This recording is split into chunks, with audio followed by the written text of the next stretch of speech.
जी, अस्सलाम वालेकुम। कैसे हैं आप सब ठीक हैं? अच्छा जी, तो आज हम अपना कैप 6 का चैप्टर 4 का 5th लेक्चर डिस्कस करने जा रहे हैं। आज की इस वीडियो का जो हमारा एजेंडा है जिसमें हम सीखेंगे कि टैक्स रेट्स जो हैं, जो हम किस तरह यूज़ करके किसी भी पर्सन की टैक्स लायबिलिटी कैलकुलेट करनी है। तो डिस्कशन को स्टार्ट करने से पहले एक छोटी-सी रिक्वेस्ट कि अगर आपको लेक्चर पसंद आता है, अगर आपको कोई बेनिफिट मिल रहा है इन वीडियोज़ को देखकर तो काइंडली अपना फीडबैक ज़रूर दिया करें कमेंट्स में और वीडियोज़ को लाइक करके। इससे क्या होती है मुझे थोड़ी बहुत मोटिवेशन मिलती है जिससे मैं ज़्यादा इनकरेज होकर और अच्छी और जल्दी वीडियो बनाकर अपलोड करूँगा। तो आज की हम जो पहला पॉइंट हमने डिस्कस करना है वो है tax rates for all types of person. इससे पहले जो हम चीज़ें डिस्कस कर चुके हैं वो हम डिस्कस कर चुके हैं कि टैक्सपेयर क्या होता है, पर्सन क्या होता है, टैक्सेबल इनकम क्या होती है एंड रेज़िडेंट पर्सन क्या होता है। हमने हमने उनकी डिटेल में एग्ज़ाम्पल्स भी डिस्कस की। जैसे ही चैप्टर 4 एंड होगा, हम इस चैप्टर 4 के सारे पास्ट पेपर्स में जो क्वेश्चन आज तक आए हैं, हम सारे क्वेश्चंस को वन बाय वन क्या करेंगे, डिस्कस करेंगे। जी, आपका जो इनकम टैक्स ऑर्डिनेंस है, वो क्या करता है, पर्सन्स के लिए डिफरेंट केसेस में डिफरेंट टैक्स रेट्स देता है। इंडिविजुअल के केस में वो 2 टैक्स रेट्स देता है। हमारे पास हमें पता है कि पर्सन 3 हैं, एक इंडिविजुअल है नॉर्मली, एक हमारे पास एओपी है एंड जो थर्ड है वो कंपनी है। अब वो इंडिविजुअल को दो में डिवाइड करता है। एक वह है सैलरीड इंडिविजुअल,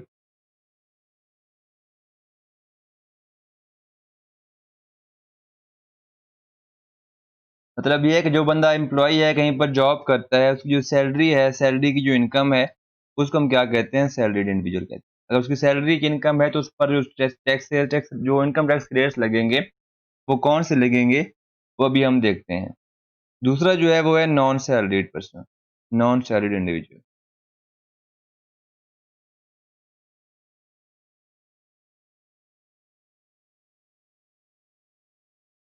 तो इन दोनों के लिए आपके इनकम टैक्स ऑर्डिनेंस ने डिफरेंट्स क्या किए हैं, रेट्स दिए हुए हैं। हम पहले इंडिविजुअल के रेट्स देखते हैं, फिर एओपी के देखेंगे एंड फिर कंपनी के देखेंगे। आपको ये रेट्स याद करने की ज़रूरत नहीं है, जो आपका आईकैप का पेपर होता है उसके लास्ट पेज पर आपको वो रेट्स गिवन होते हैं जो आपने पेपर में यूज़ करने होते हैं। ये tax rates for salaried individual. पहले तो हमें पता होना चाहिए कि इंडिविजुअल, तो हमें पता है इंडिविजुअल क्या होता है, इंडिविजुअल इंडिविजुअल होता है।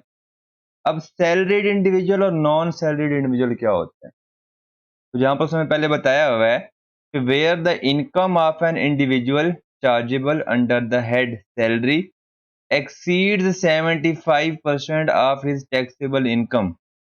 मतलब क्या, वो जो उसकी टोटल टैक्सेबल इनकम होगी पांचों हेड्स की मिलाकर, अगर टोटल है टैक्सेबल इनकम का 75% से ज़्यादा सैलरी इनकम है, तो फिर उस पर जो रेट्स लगेंगे, वो सैलरीड इंडिविजुअल वाले लगेंगे, वो यहाँ पर गिवन है। अब दोनों रेट्स में क्या डिफरेंस है, उन वो यहाँ पर ये क्यों एप्लीकेबल है, वहाँ पर क्योंकि एप्लीकेबल है, चलें देखते हैं। Where the taxable income does not exceed 6 lakh रुपए। मतलब ये है कि अगर सैलरीड इंडिविजुअल है, अगर टोटल जो इसकी इनकम है वो 5,90,000 रुपए है और उसमें जो सैलरीड इंडिविजुअल है, उसकी जो सैलरी का पोर्शन है वो 75% से ज़्यादा है, तो उसने उस पर कोई टैक्स पे नहीं करना। चलिए एग्ज़ाम्पल बनाते हैं यहाँ पर। मिस्टर ए है, उसकी जो इनकम फ्रॉम सैलरी है,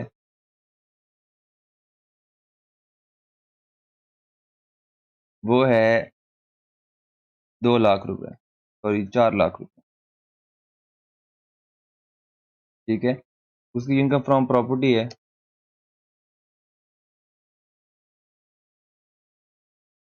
वो है हमारे पास 1 लाख रुपए।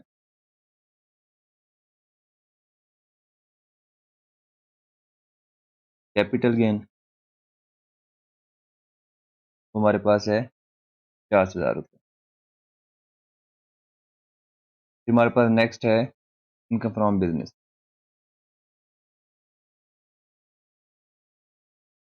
40,000 रुपए। अब देखिए टोटल इनकम बनी है, वो बनी है 5,90,000 रुपए। तो आपने ये चेक करना है कि क्या जो सैलरी इनकम है, क्या वो टोटल इनकम का 75% या उससे ज़्यादा है? यहाँ पर कितना है? कम है। हम अपने यहाँ पे इनकम चेंज कर देते हैं, इसको 60,000 कर देते हैं। इसको क्या कर देते हैं? 4,40,000 कर देते हैं।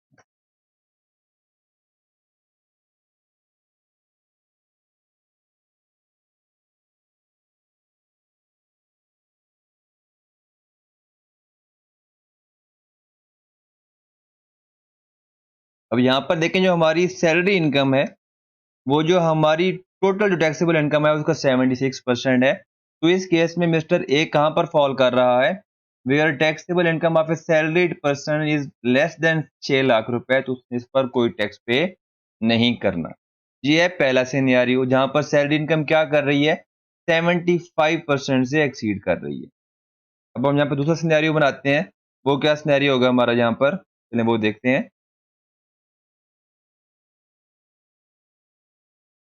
यहाँ पर हम कहते हैं कि जो सैलरी की इनकम है वो 4 लाख रुपए, तो जहाँ पर जो हमारी है इसको हम कर देते हैं 80,000।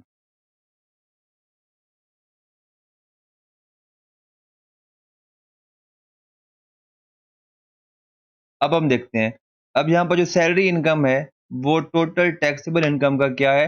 67% है। तो यहाँ पर हमें देखते हैं कि क्या सीन है। अब यहाँ पर ये नॉन सैलरीड पर्सन है, तो नॉन सैलरीड पर्सन के केस में tax rates for non salaried individual, यहाँ पर वो कह रहा है where taxable income does not exceed 4 lakh रुपए। सैलरीड इंडिविजुअल के केस में 6 लाख तक की इनकम क्या आपकी एग्जेम्प्ट है। इस केस में मिस्टर ए का क्या है? टैक्स कितना होगा? 0, क्योंकि उसकी इनकम 5 लाख से सॉरी 6 लाख से कम है, क्योंकि ये सैलरीड इंडिविजुअल है। यहाँ पर उसकी सैलरी जो है वो टोटल 76% है आपकी टोटल टैक्सेबल इनकम का। अगर हम यहाँ पर आए तो यहाँ पर वो कह रहा है कि 4 लाख तक की जो इनकम है वो नॉन सैलरीड इंडिविजुअल की क्या है? एग्जेम्प्ट है। अगर 4 लाख से ज्यादा होती है, where taxable income exceeds 4 lakh रुपए but does not exceed 6 lakh रुपए, 5% ऑफ अमाउंट एक्सीडिंग 4 लाख रुपए। तो आप इस पर किस तरह टैक्स कैलकुलेट करेंगे? टैक्स लायबिलिटी या टैक्स पेबल किस तरह कैलकुलेट करेंगे आप कैलकुलेट करेंगे 5,95,000 रुपए माइनस 4 लाख, क्योंकि 4 लाख तक की इनकम का आपका कोई टैक्स टैक्स नहीं है। आप इन दोनों का जो डिफरेंस आएगा, आप उसको मल्टीप्लाई कर देंगे 5% के साथ। Multiply by 5%। आपके पास क्या आ जाएगा? आपकी जहाँ पर टैक्स पेबल जो आ रहा है वो आ रहा है 9,0750 रुपए। अब ये डिफरेंस है सैलरीड इंडिविजुअल का एंड नॉन सैलरीड इंडिविजुअल का। सैलरीड इंडिविजुअल जो है उसकी 6 लाख तक की जो इनकम है उस पर 0 टैक्स है, लेकिन नॉन सैलरीड इंडिविजुअल की जो इनकम है वो 4 लाख तक। नॉन सैलरीड में भी उसकी सैलरी इनकम होगी, लेकिन अगर उसकी salary income total tax income को 75% या उससे कम है, वो नॉन सैलरीड कंसिडर किया जाएगा। उस केस में 4 लाख तक की जो इनकम है वो एग्जेम्प्ट है, उसके ऊपर उन्हें ये टैक्स पे करना है। हम यहाँ पर आते हैं, अगर कहते हैं कि अगर where taxable income of a salaried individual exceeds 6 lakh but does not exceed 1.2 million, वो कहता है कि 5% ऑफ अमाउंट एक्सीडिंग 6 लाख रुपए। अगर लेट सपोज मेरी टैक्सेबल इनकम है, सैलरीड इंडिविजुअल हूं और मेरी टैक्सेबल इनकम कितनी है? 12 लाख रुपए है। मैंने किस तरह टैक्स कैलकुलेट करना है? मैंने टैक्स कैलकुलेट करना है 12 lakh minus 6 lakh multiply by 5%।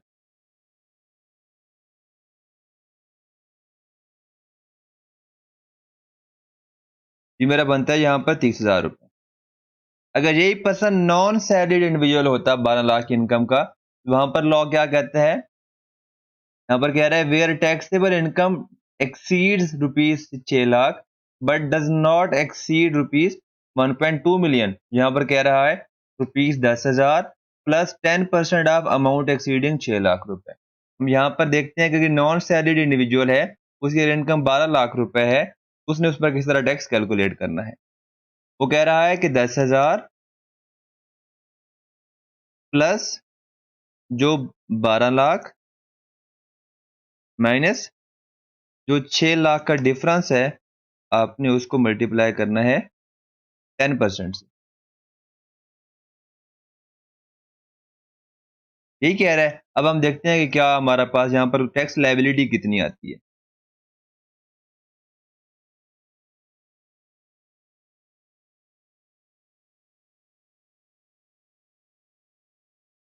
Tax liability मेरे पास देखें यहाँ पर ज़्यादा आएगी, तो आप देखेंगे जो सैलरीड इंडिविजुअल है उसको क्या है, फ़ायदा है। अब देखें यहाँ पर नॉन सैलरीड इंडिविजुअल का जो टैक्स बनना है वो 12 लाख पर 70,000 बनना है। जो सैलरीड इंडिविजुअल है उसका जो टैक्स बनना है 12 लाख पे 30,000 रुपए बनना है।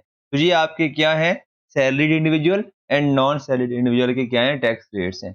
इनको जब हम प्रैक्टिस करेंगे तो यहाँ पर यूज़ कर रहे होंगे तो आपको तो सही डिटेल में यूज़ करना आ जाएगा। तो यहाँ पर मैंने एग्जाम्पल इसीलिए सॉल्व किए हैं ताकि आपको जो टैक्स रेट्स यूज़ करने आ जाएँ। अब हम देखते हैं हमारे पास जो नेक्स्ट पर्सन है वो कौन है, एओपी है। हमने इंडिविजुअल के रेट्स हमने डिस्कस कर लिए हैं, salaried individual and non salaried individual के। अब हमारे पास जो एओपी के रेट्स हैं same as rates of non salaried individual.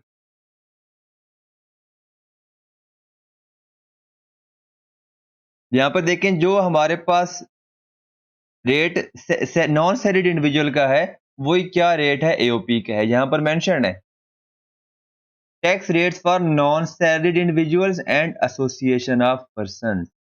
यहाँ पर आपने यही देखना है, अगर कोई एओपी है, एओपी की टैक्सेशन हम चैप्टर नंबर 12 में डिस्कस करेंगे आई थिंक।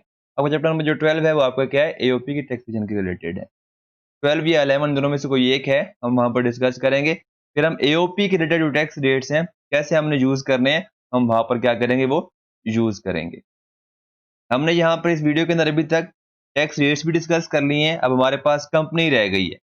कंपनी की टैक्सेशन हमारे सिलेबस में नहीं है, ये फाइनल के सिलेबस में है। मैं आपको यहाँ पर टैक्स रेट बता देता हूँ कंपनी का, लेकिन उसको याद करने की कोई परेशान होने की ज़रूरत नहीं है। जो कंपनी का टैक्स रेट जहाँ पर उन्होंने दिया भी नहीं है आपके सिलेबस में, यहाँ पर जी उन्होंने यूज नहीं बताया। जो कंपनी के रेट में टैक्स रेट है, हमने दो कंपनियां पढ़ी थी, एक थी पब्लिक कंपनी, एक थी समाल कंपनी। समाल कंपनी का जो टैक्स रेट है वो है 22%। एंड जो आपकी अदर देन समाल कंपनी है, मतलब पब्लिक कंपनी, जो भी अदर कंपनीज हैं,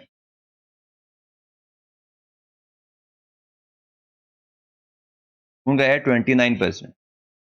स्टेट जो हम कैलकुलेट करेंगे प्रॉफिट बिफोर टैक्स, उस पर हम 29% से मल्टीप्लाई कर देंगे या 22% से मल्टीप्लाई कर देंगे, तो हमारे पास क्या आ जाएगा, आपका sales tax, sorry income tax का आपका वो लाइबिलिटी आ जाएगी। यहाँ पर आपने पढ़ा था कि संभाल कंपनी क्या होती है। अच्छा जी, हमने यहाँ पर डिस्कस कर लिया कि हमारे पास जो टैक्स रेट, डिफरेंट टाइप्स के पर्सन के टैक्स रेट्स क्या हैं, हमने उन टैक्स रेट्स को यूज करके इनकम कैसे कैलकुलेट करनी है। चलिए हम यहाँ, मैं आपको यहाँ पर एक छोटी सी एग्जांपल बना देता हूँ जिसपे हम सारे इनको दोबारा से डिटेल में डिस्कस कर देते हैं। मिस्टर तैफूर है जी, जिसकी हमने क्या करनी है, tax liability tax payable calculate करना है। मिस्टर तैफूर की जो इनकम फ्रॉम सैलरी है वो है 50,000, सॉरी 50,000 नहीं, का ज़्यादा करते हैं, 12 लाख रुपए।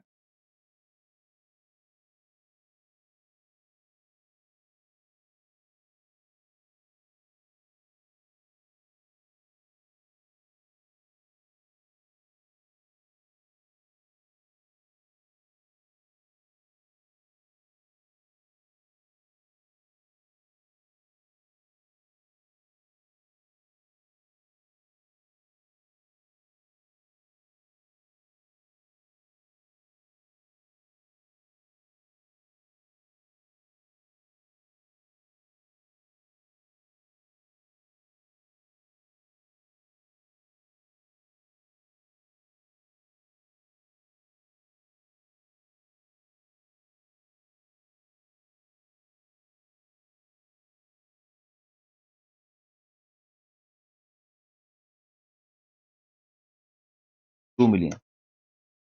ये मेरी क्या है, टोटल सारे हेड्स की क्या है मेरी ये इनकम है टैक्स ईयर 2021 की। टैक्स ईयर क्या है, टैक्स ईयर 2021 जो हमारे पेपर का भी सिलेबस है, हम उसके अकॉर्डिंग क्या करेंगे, इसकी टैक्सेबल टैक्स लायबिलिटी कैलकुलेट करेंगे।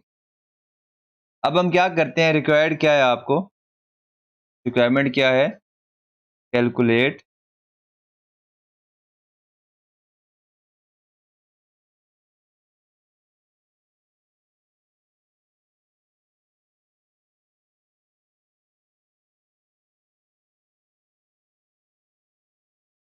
चलिए हम क्या करते हैं, इसको सॉल्व करते हैं। हमने सॉल्व इसको किस तरह से करना होता है, यहाँ पर मैं बनाता हूँ। हम ऊपर लिखते होते हैं कंप्यूटेशन ऑफ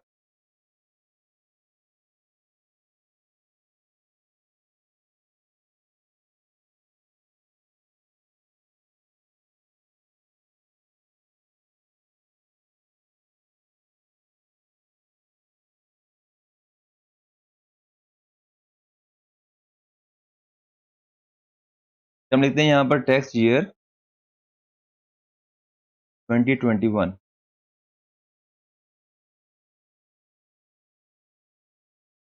यहाँ पे मैं स्टार्ट करूंगा, मेरे पास इनकम आएगी। यहाँ पे जो रेलेवेंट हेड होगा नीचे हम वो लिखेंगे। मेरी सैलरी इनकम कितनी है, 1.2 मिलियन।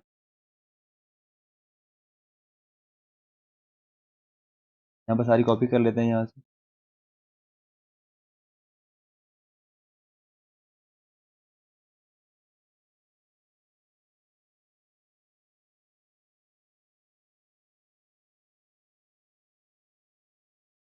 आपने क्या कैलकुलेट करनी है, टोटल इनकम कैलकुलेट करनी है।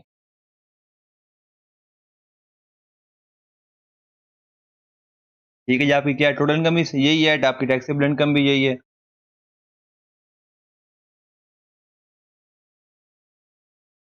अब आपने क्या कैलकुलेट करना है, टैक्स पेबल कैलकुलेट करना है।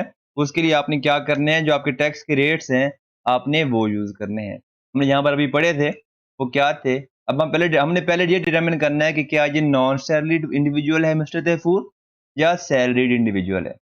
ये सैलरीड इंडिविजुअल कौन होता है, जिसकी income from salary total taxable income का 75% या उससे ज्यादा होती है, वो क्या होता है, सैलरीड इंडिविजुअल होता है। लेकिन हमारे केस में मिस्टर तैफूर की जो इनकम फ्रॉम सैलरी है वो 18% है, तो हम यहाँ पर कह सकते हैं नॉन सैलरीड इंडिविजुअल। ठीक है ना।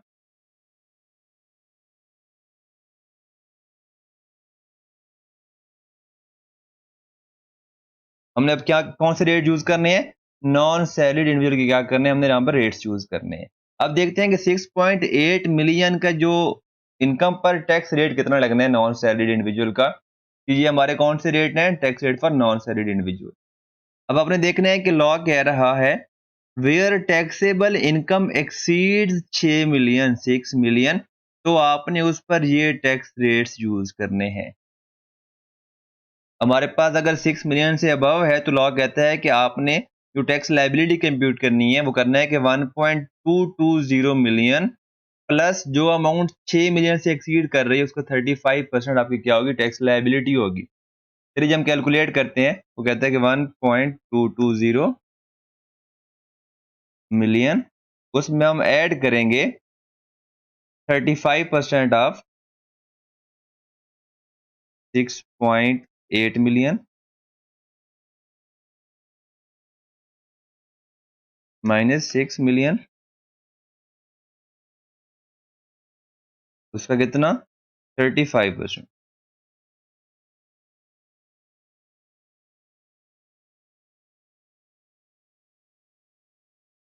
ये हमारी क्या होगी, हम देखते हैं कितनी हमारी लायबिलिटी बनती है।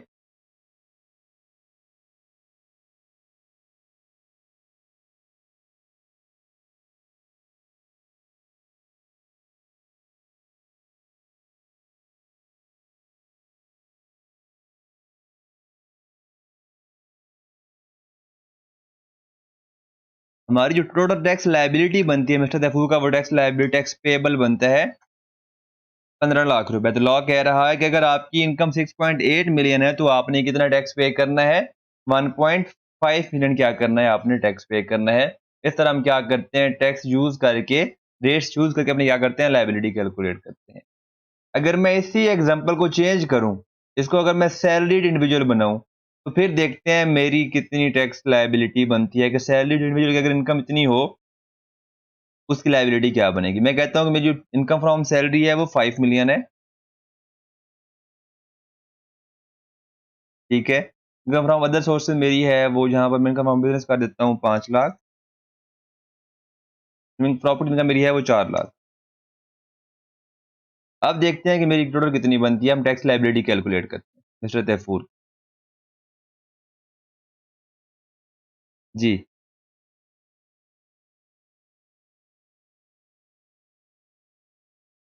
अब यहाँ पर मेरी जो टोटल इनकम बन रही है, टैक्सेबल इनकम, वो बन रही है 17.1 मिलियन। अब हम देखते हैं क्या ये सैलरीड इंडिविजुअल है मिस्टर तैफूर या नॉन सैलरीड इंडिविजुअल।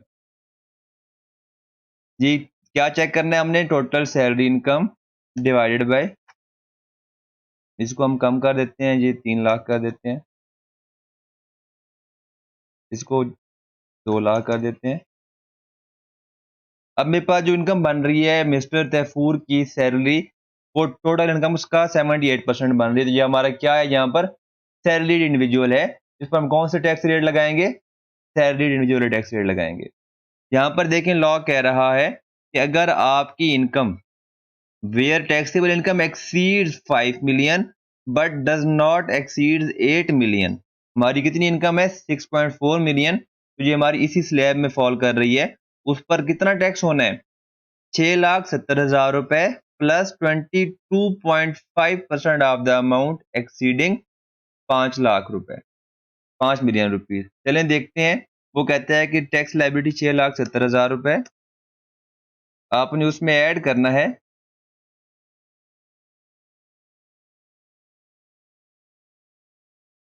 अब उसमें ऐड करना है 6 पॉइंट जो आपकी टोटल टैक्सेबल इनकम है माइनस 5 मिलियन मल्टीप्लाई बाय 22.5%। ये हमने क्या करना है, इसमें अपनी टोटल में ऐड करना है। जी चलें देखते हैं कितनी हमारी टैक्स लायबिलिटी बनती है।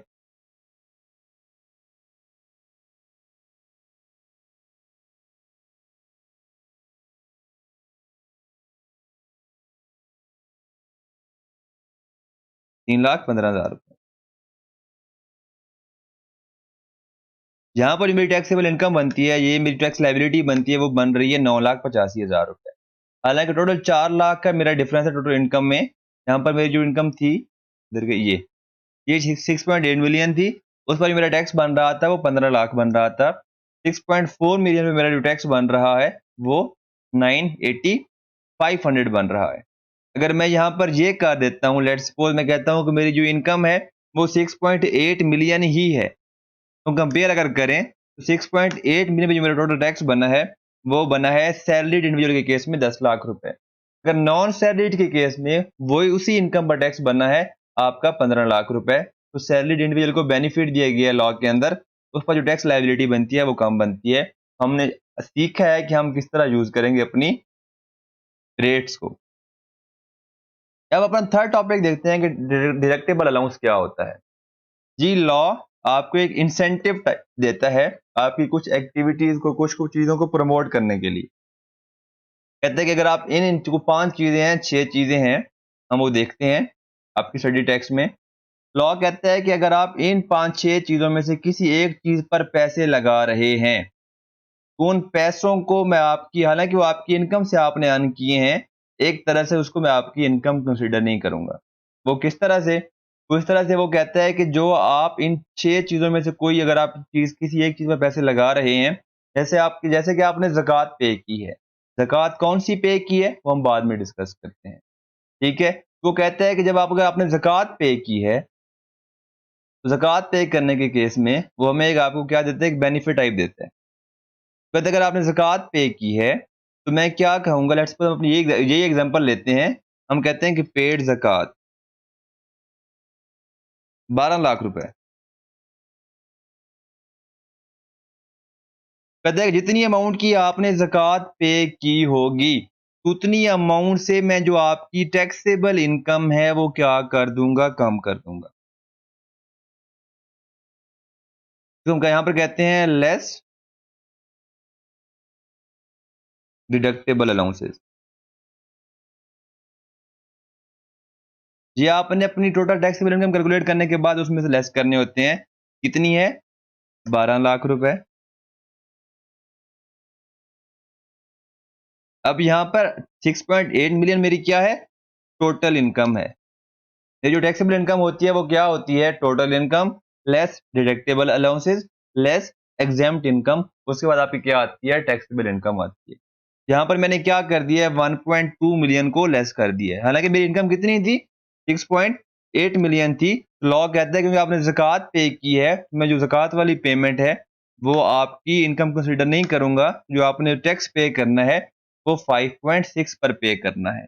अगर हम दोबारा यहाँ पर आए अपने टैक्स रेट्स में, नॉन सैलरीड के पर्सन में अगर 5.6 मिलियन आपकी वो है इनकम है, लॉ कहता है where taxable income exceeds 4 million but does not exceed 6 million, 6,20,000 रुपए plus 30% of amount exceeding 4 million. ये अब हम अपनी दोबारा लाइबिलिटी कैलकुलेट करते हैं। 6,20,000 रुपए, फिर हमारे पास है 5.6 मिलियन माइनस 4 मिलियन, उसका कितने परसेंट? 30%। आप देखिए मेरी पहली जो इनकम थी 6 पॉइंट, हालांकि मेरी इनकम वही है 6.8 मिलियन है, तो मैंने अपनी इनकम में से कुछ अमाउंट क्या पे कर दी है? ज़कात पे कर दी है। लॉ कहता है आपको मैं क्या कर दूंगा? टोटल इनकम में से डिडक्टेबल अलाउंस की वो स्ट्रेट डिडक्शन अलाउ कर दूंगा। जो रिमेनिंग इनकम बनेगी, जो आपकी टैक्सेबल इनकम रिमेनिंग बचेगी, उस पर आप क्या करेंगे? टैक्स कैलकुलेट करेंगे।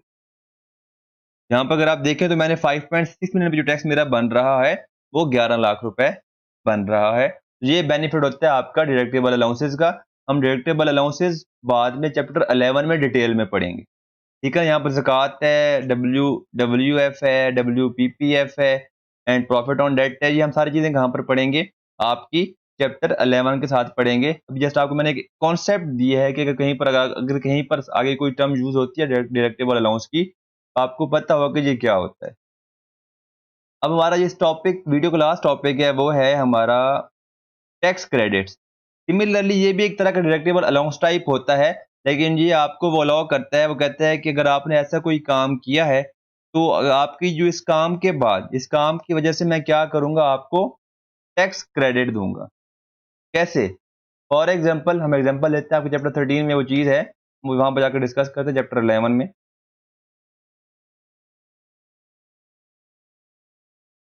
Just wait.